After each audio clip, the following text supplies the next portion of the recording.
Naiara, hemen gaude Gunetuseko gure hurrengo elkarrizketa batean. Kasu honetan Naiara Osamizekin ari gara eta hasitako lan horrekin Gunetuz psikologi mailan egin diren lanen berri jaso eta oraingoan beraien aldetik interesa azaldu eta eskaintza egin ziren diguten eta baitzuek egin duzuen ikerketa zu zeu bera aurkeztearekin egokia iruditzen zaigu. Orduan, esan mesedez zein den zuren lanbidea, non aritzen zaren eta entzulek jakin dezaten. Bale, eskerrik asko. Beno, ni Naiara Osamizetxebarria naiz, Euskal Herriko Unibertsitateko bilakaera eta hezkuntzaren psikologiako irakasle agregatua, psikologian doktorea, eta aurretik psikologoa izan naiz, 10 urtetan zehar, eta gaur egun unibertsitatean nago batez ere irakaskuntza eta ikerkuntza lanak egiten. Bai, guregana etorri zarete, esan dudan bezala eskaintza bat egin diguzuelako jakinarazteko edo ezagutzera emateko, zuek egindako galdera sortaren inguruko lan bat euskaratu duzuelako eta horren inguruan ondoren balidatu dituzuelako modu zientifikoan eta ikerketa bat egin duzuelako ere bai. Horren inguruan galderatxo bat egitearren eta abiatuko gara horrekin hainbat galdera, zergatik galdetegi horiek? Zer asmoa zenuten? Beno, galdetegi hauek aukeratu ditugu, batez ere neurtzen dituztelako gaur egun gehien dagoen sintomatologia, eta gehitu egin dena. Adibidez, antsietatea eta depresioa eta estresa. Eta gero bestalde ere, badago beste galdetegi bat, atariko sintoma psikotikoak neurtzen dituena, eta hori ere bai itzultzea erabaki dugu, zeren eta 2008an egin genuen metanalisi bat, non ikusi genuen lehenengo hizkuntzan sintoma psikotikoak hobeto adierazten direla bigarren hizkuntzan baino. Orduan horrexegatik, tresna batzuk itzuli ditugu, balioztatu ditugu, eta gero bestalde bai ikerketa bat egin dugu ikusteko ea euskaldunon kasuan bai gertatzen den lehenengo hizkuntzan hobeto espresatzen ditugula hainbat sintoma bigarren hizkuntzan baino. Eta, galdetegiak azaltzea nahi baldin baduzu. Igual aurrerago, ez? Hau da, interesgarria, ez da, esaten duzuna. Bizkako katzagatik, galdera sortaren muinan, urrengo galderan pentsatuta genuen galdetzea, zer somatu duzuen gizartean bizkatia pista eman diguzu, ez da? Ama hizkuntza izatea, edo bigarren hizkuntzan nola adierazten dugun gure hori, guretzako Gunetu zen gauzak antolatu ditugunean euskara eta psikologia elkartzeko bete-betean ematen duzu, ez? Horan zen galdera, pentsatuta genuena zer somatu duzuen gizartean eta zuen eguneroko lanean depresioa, estresa esan duzu, antsietatea aipatu duzu. Arreta zertan jarri beharko zen? Gauza da, pandemia baino lehenagotik, antsietatea eta depresioa asko gehitzen ari ziren, ez, gure gizartean. Eta gero pandemiaren ondoren areagotu egin da, ez. Gainera, pandemian hainbat ikerketa egin genituen, eta ikusi genuen, badaudela hainbat talde asko ere zaurgarriagoak direna, adibidez, gaztetxoena, gazteengan asko gehitu da antsietatea eta depresioa, bakarrik dauden pertsonengan, pertsona nagusiengan, gaixori daudenengan, talde zaurgarrienengan. Orduan, sintomatologia hori asko gehitu denez, horregatik uste izan dugu, galdetegi hauek ere itzultzea eta ama hizkuntzan izatea, garrantzitsua dela. Eta, arrazoiak sintomatologia guzti hau gehitzarenak, asko dira, eta asko bizigaren gizarte moderno honengatik, ez? Daukagun presioagatik eta harremantzeko era berriengatik, eta izan daiteke. Beste faktore askoren artean, bai. Argi dago, bai, esaten zenuen ere, nik uste dute, ebaluazioa adierazten ari zara, ez da? Ebaluazio tresnen erabilera ezinbestekoa dira olako kasotan, egoerak markatzen duelako, beharra duelako, edo garai bat aldatu duelako, zuk esan duzu, pandemia horretik hobekuntza bat zegoela eta berriz horrek atzera egin duela, ez da? Horrela egitearren, lanaren nondik norakoak azalduko zenuk, eta igual hemen baduzu zerbait aurreratu galdetegi mota hoiei buruz. Nondik norakoa azalduko zeniguke, mesedez, eta zer dela eta validazio horiek, zientifiko eta ikerketa lana horien zergatia, ez da? Lanaren nondik norakoak, eta zeintzuk aukeratu dituzue, ze galdetegi dira? Vale. Bueno, lanaren zergaitia alde batetik gutxi, egin genuen metanalizi honetan 2008an ikusi genuen oso ikerketa gutxi zegoela, ez? Zientifikoa ikusteko zergatik lehenengo hizkuntzan espresatzea garrantzitsuago den. Badago teoria psikoanalitiko asko eta oso interesgarriak ere baina nahi genuen zerbait zientifikoagoago egin, ez? Orduan, horregatik aukeratu genituen galdetegi hauek, gainera, dira, erabilera librekoak, hau da, ez duzu ordaindu behar erabiltzeko, beraien autoreek usten dute hizkuntza pilo batetara itzultzen. Baliagarriak eta fidagarriak dira. Beraz, horregatik aukeratu genituen ere beste autore batzuei galdetu genien, eta hauek izan ziren, usten zutenak eta galdetegi gaurkotuenak.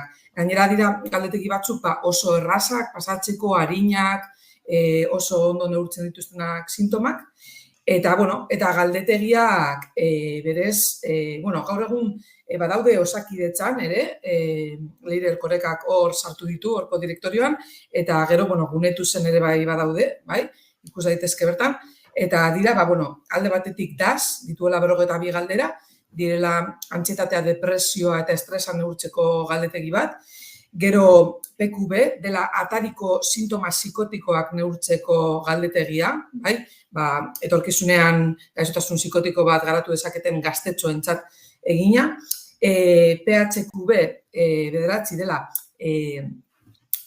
sintoma depresiboak neurtzen dituena, eta amaitzeko GAT-7 dela antsietatea neurtzeko. Eta galdetegi hauek, bai ikerketarako eta bai ere, diagnostikoan laguntzeko ere balio dute. Horregatik erabaki genituen hauek.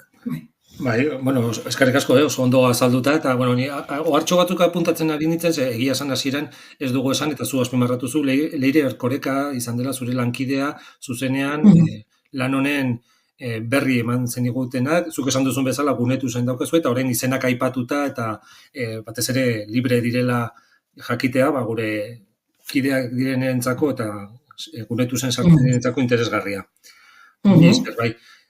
Azalpenengatik. Gero, euskaratu dituzuen galdetegi hauek, balidatzeko garaian, zenbat pertsonekin egin duzue, bakezu zuen lagina, bakezu ikerketan aritzen direnentzako, edo ibili garen ontzako, zein gizarte eremuan baliatu zarete, eta, bizkate aurreratu dezakezun daturen batzuk, edo.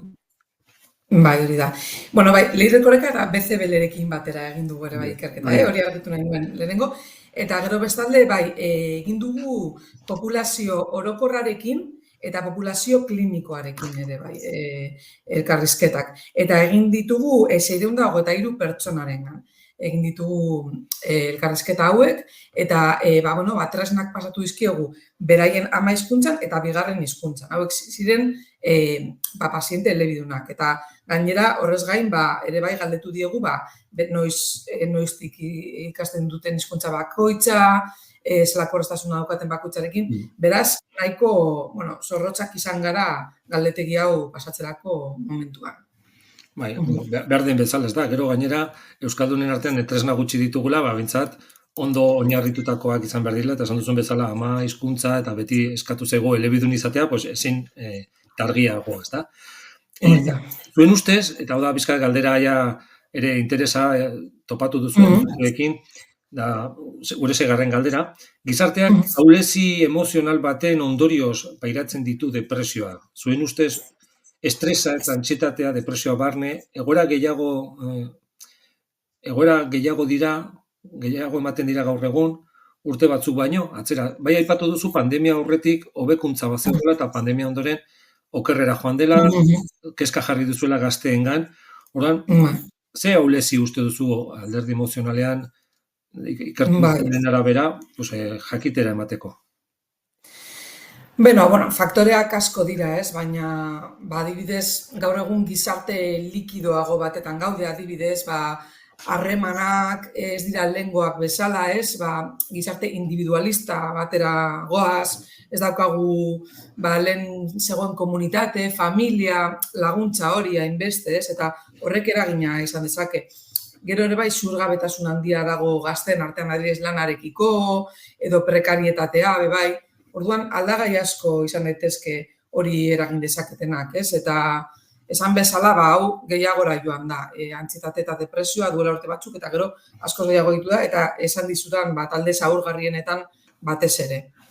Claro, honekin lotuta ere erabiltzen diren botika, bakizu, benzodiazepina eta erabiltzen direla depresioetarako askotan entzun dugu, ez direla ondo errezetatu edo goizegi ematen dira.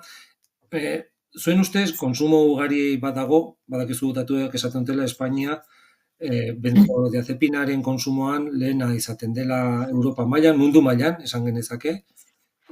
Eta bai, aipatu duzun antsietate bezalakoak eta tratatzeko erabiltzen diren botika hauek, zer dituzu konsumo, gehiagizko konsumo hori?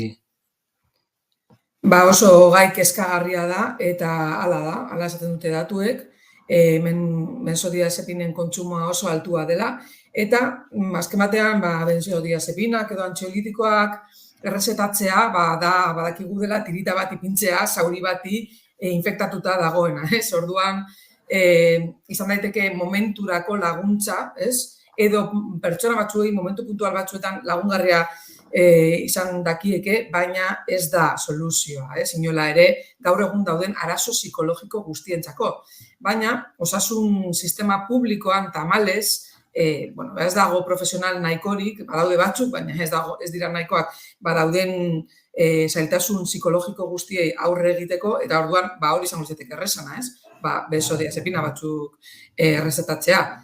Eta, arazoa errotik hartu beharko litzateke, zera gizarte arazo bat, eta askoz ere profesional gehiago egon beharko litzateke, prebentzioan gehiago landu beharko litzateke, eta gizartean dauden arazoak kontutan izan beharko litzateke, ikusteko segatik gaur egungo gizarteak hainbeste antsietate daukan, ez? Orduan, gainera, benzodiazepinek adikzioa sortu dezakete, eta gero bigarren mailako albo ondorioak bebai, beraz, oso gai kezkagarria da.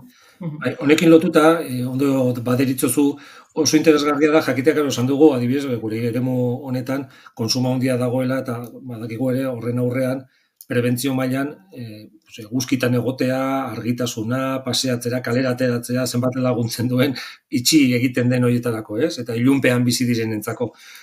Zure ustez, kasu honetan, eta pizka bukatzearren, solasaldi honekin, zerk eramaten dio gizarte bati insomnio, antsietate, estresa, pizka bat pistak eman dituzu ja, zea depresio ere bai, zea adierazle uste duzu egon daitezkela, eguzki ordu asko dagoen eremu batean bizi garela, badago hemen adierazle batzuk zerrendatzea, edo zure iritzia ematea, zer egin beharko genuke, pizkat aholku hori psikologian aritzen garen ontzako, bai umeekin, helduekin, hezkuntzan, osasun arloan, zure ustez, ze azpimarratuko zenuke, faktore horietatik, borobiltzearren.